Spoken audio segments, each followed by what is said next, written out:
temple of Aset, brothers and sisters, and behind you, if you could look very closely, you can see how Aset was chiseled out. I said to you yesterday, she was chiseled out, but notice that the sun was not chiseled out. Why is it that the sun is not chiseled out? Because we still go to church on Sunday, because we can still go to church on Sunday and have sunrise service, so they're here, they're still deifying the sun. But you're truly the children of the sun, because Ra has kissed you from the dawn of time. But that area, you see the Aset throne on top of the sun, symbolizing that that is Aset. So when Theodosius and Justinian came here in the 4th and 6th century AD, they are the ones who closed this temple down. Not only did they close it down, but they also started to plagiarize many ideas from this temple where it ended up in the Western world. For instance, you see the Ark of Aset that you see right behind me. It's from here where the Ark was taken out from the holies of the holies, and the priests, the Kari head priests at this time were called the Pastori. That's where the Western world got the term pastor from. Because during this time of the Ptolemies, these were the Pastori priests who carried the Ark over to that island called Bigger Island.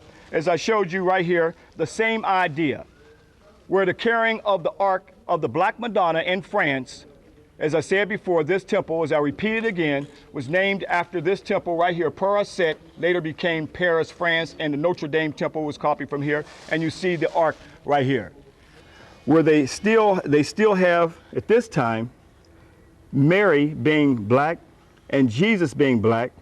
Look at the white men carrying the Ark of Mary, which was no other than a takeoff of the Ark of Isis that you see right here on the temple from the original Opet festival, showing where the priest took Isis' Ark to go and meet her husband Osiris.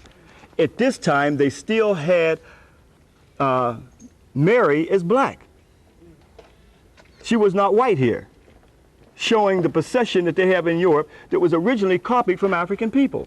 And keep in mind, it was St. Luke is the one who made the first Mary as being black. That was St. Luke. And the back part of the Mimizi house, which is the birthing house, you will see the goddess Aset. And here's the goddess Aset right here, but you'll notice that she's chiseled out.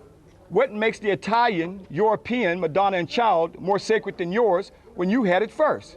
She was called the Theotokos. What is the Theotokos? She was called the Mother of God. She was worshipped all over Europe, known as the Herculean worship of the goddess Aset. So here we see an ancient spiritual story passed down through the millenniums, and we have no idea that its origin started right here, but yet this one is supposed to be so pagan and so heathen. Well, if it was supposed to be so pagan and so heathen, why would they copy the same exact idea of the Madonna and Child? Right. So here's where the original story began at, brothers and sisters. So that's what we're trying to reveal to you. These things are not told to these groups who are coming up in here. They're not telling her about the original goddess right here where it all began, where she was de-Africanized at the conference of Ephesus in 431 AD. You need to study those ecumenical conferences, because it's at those ecumenical conferences where they literally copied this from. That's why they're more interested in what I'm saying over there, looking at you, because we're over here telling the truth. They're not even paying no attention to their guide over there. All right? Now let's go up into the Mimizi house. Sorry. We have to line up like this here. Brothers and sisters, again, we want to show you some reliefs. It took me years coming here studying these reliefs on the temples. Thank you, sister. And seeing where many of the concepts were literally taken from African people.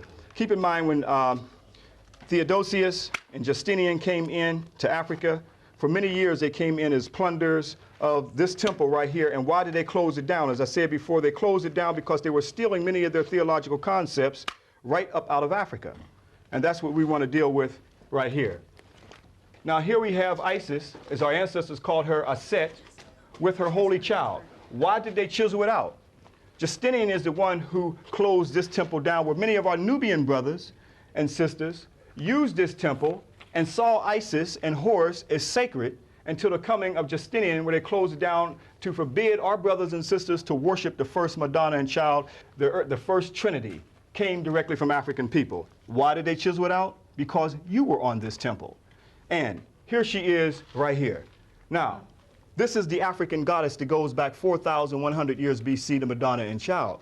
You see her lactating the holy child Horus right here. This was the African goddess that had to be chiseled out. And sister, you come over here for a second. Come right on over here for a second. All right? Do we see something here? Yes. This goddess here was our soul, was our spirit. And that's what had to be eradicated to start the spiritual enslavement of African people. So the stopping of the worshiping the goddess was literally the stopping of the worshiping of our women, our children, and us as an African family. That's why they came in and tried to hack her out, as you see on the reliefs right here. Coming back for an